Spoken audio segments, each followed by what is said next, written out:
Hey Peepsy Doodles. So I have a lot to say, and my phone for some reason only allows me to upload 15 minutes at a time. So I have to kind of pick and choose what I have to take out. So I want to talk to you guys today about journeying, as in shamanic journeying. This is something that Kevin and I myself started looking into before Aria was born. And both my husband and I both picked it back up a couple weeks ago in kind of researching it. I hadn't journeyed before Aria was born. And so we read Shamanic Journeying, a Beginner's Guide from Sandra Ingerman, however you want to pronounce it. And so it's a short book. It's a little over 80 pages, and it has a CD included that has 3 different tracks to help you with your journeying. And so they have different instruments. Most of them are drumming, but it just depends on the length of the drumming and if there's rattles included and that type of thing. So this book is what got me started on journeying. I have successfully journeyed 3 times since I read this book, and I just finished my 3rd journey, and that is why I am now making this video, because I got permission to share my journeys with you guys, and I'll explain all that in a little bit. But in a nutshell, just to kind of explain in case you don't know what journeying is, shamans believe that there is that there are other worlds, and so there is a lower world or an underworld, depending on the terminology you want to use, an upper world, and the middle world. The lower world usually contains your power animals, so you go there to meet with your, I guess you could also call them totem animals, but all the helping spirits in the animal variety. And then the upper world contains helping spirits more in the human form, so kind of like ascended masters, humanoid guides, spirit guides are more in the upper world. And then the middle world is the world just as it is in your ordinary reality, so everyday life, but it's the other world of the ordinary reality. So everything when you travel to the middle world looks the same, but you're able to communicate with the spirits that are there. So that you may come across spirits that have not yet crossed over. You may come in contact with spirits of plants, animals, elves, fairies, all kinds of different things. Like, yeah, here. I have not yet traveled to the middle world or to the upper world. All 3 times have been to the lower world, because according to the book, the easiest to start with when you're learning to journey is to travel down to the lower world and to meet your power animal. That was my very first journey. And so basically what you do is you get your mind into a trance-like state, a lot of times using drums. That has been what has helped me, is the drumming tracks. So you get into a nice comfy position. I kind of have it to where I'm like slightly sitting up, not completely laying flat, but not totally sitting up. It's kind of like an incline. I have incense going. I kind of breathe and get myself centered, and then you have to have an intention as to why you're journeying, what you're going there for. So my very first journey was to go to meet my power animal, which I kind of figured it was going to be an owl, because I love owls and they've been everywhere, and so fine. You imagine some place in nature that you have been, that you can imagine very well, and then you have to figure out how you want to descend down, whether you want to climb down the roots of a tree, jump into a hole in the ground.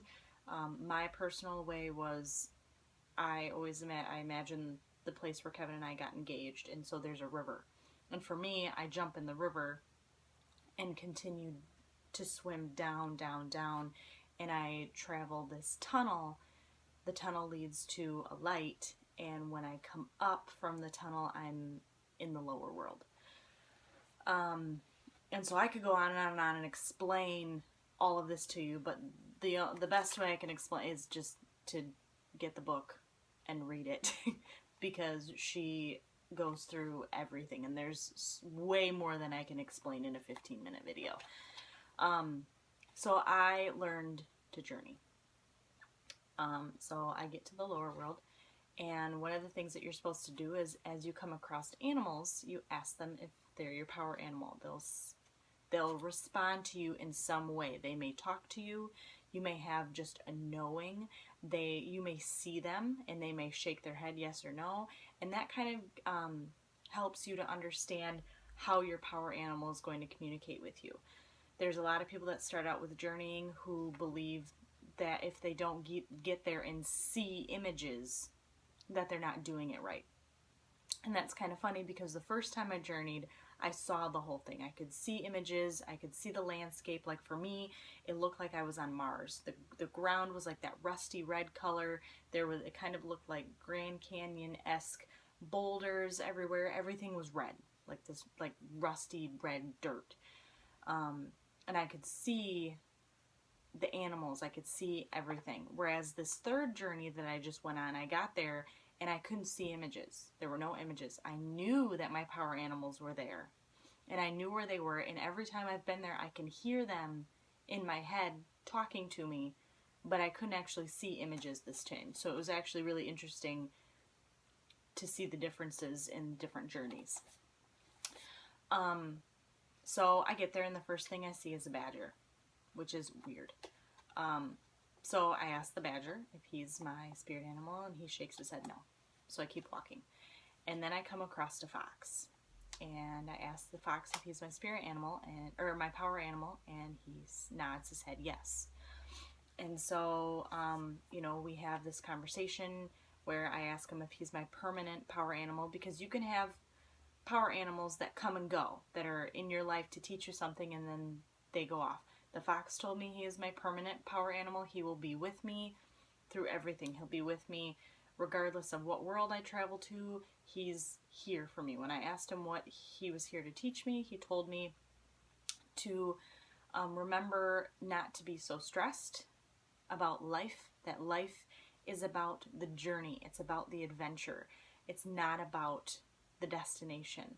That everything in life is to be seen as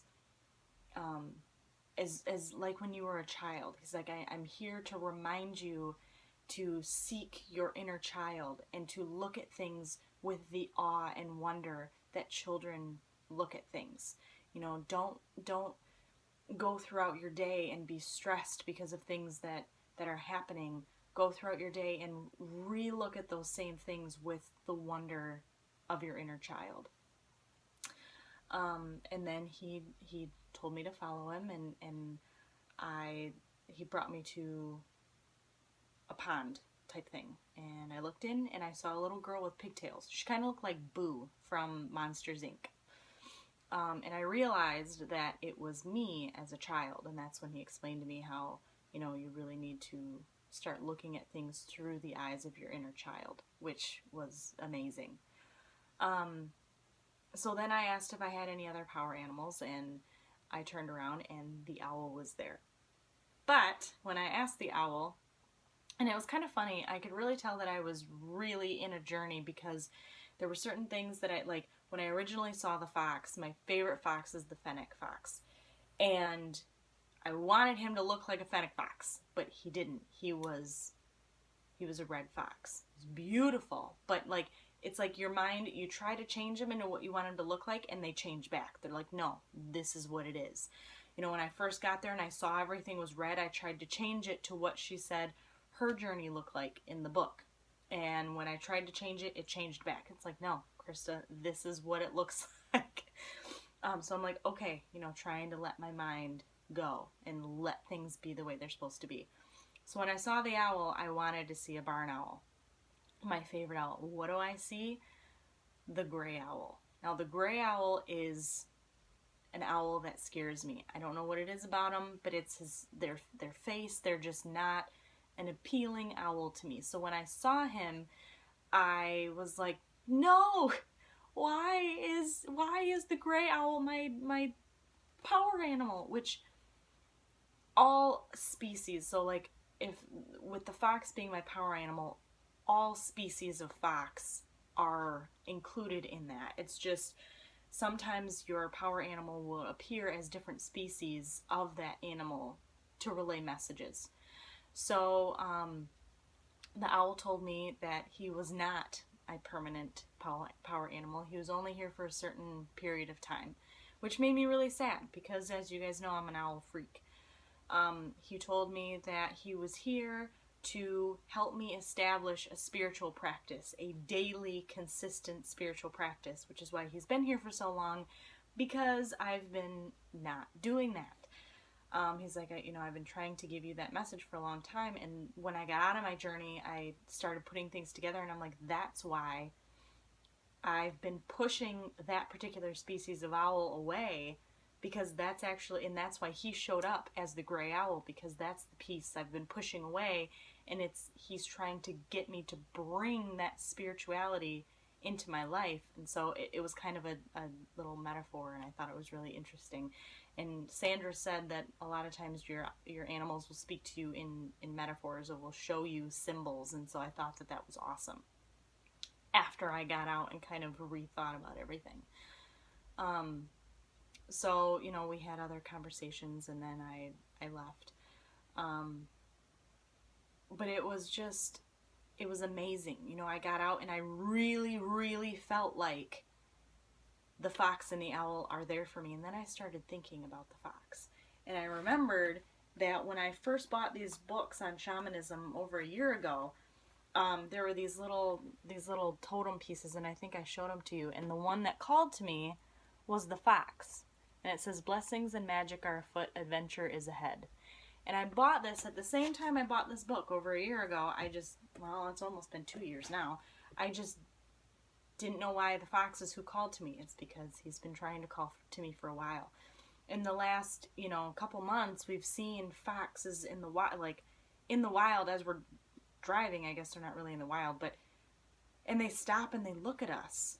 And I'm just like, oh, look, it's a fox. And it's like the fox has been trying to get my attention for a long time. I just haven't seen it. So I see it now. And if you guys have been following me on Facebook, this is my new fox statue that is sitting next to my bed. When I journeyed today, my question was to ask if it was okay if I shared my journeys with my peeps on YouTube. And I was kind of expecting them to say no, because there's other things that happened in my first journey, but one of the things that they talked to me about is how personal this path is.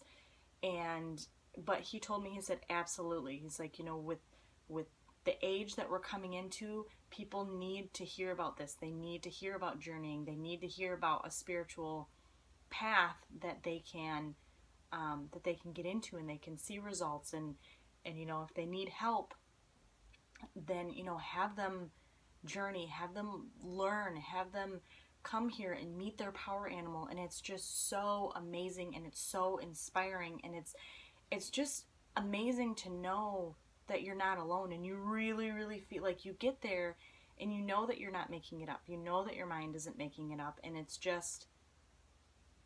fantastic.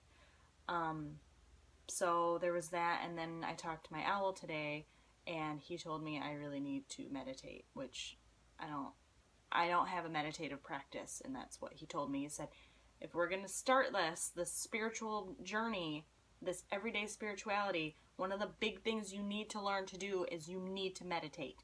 Okay.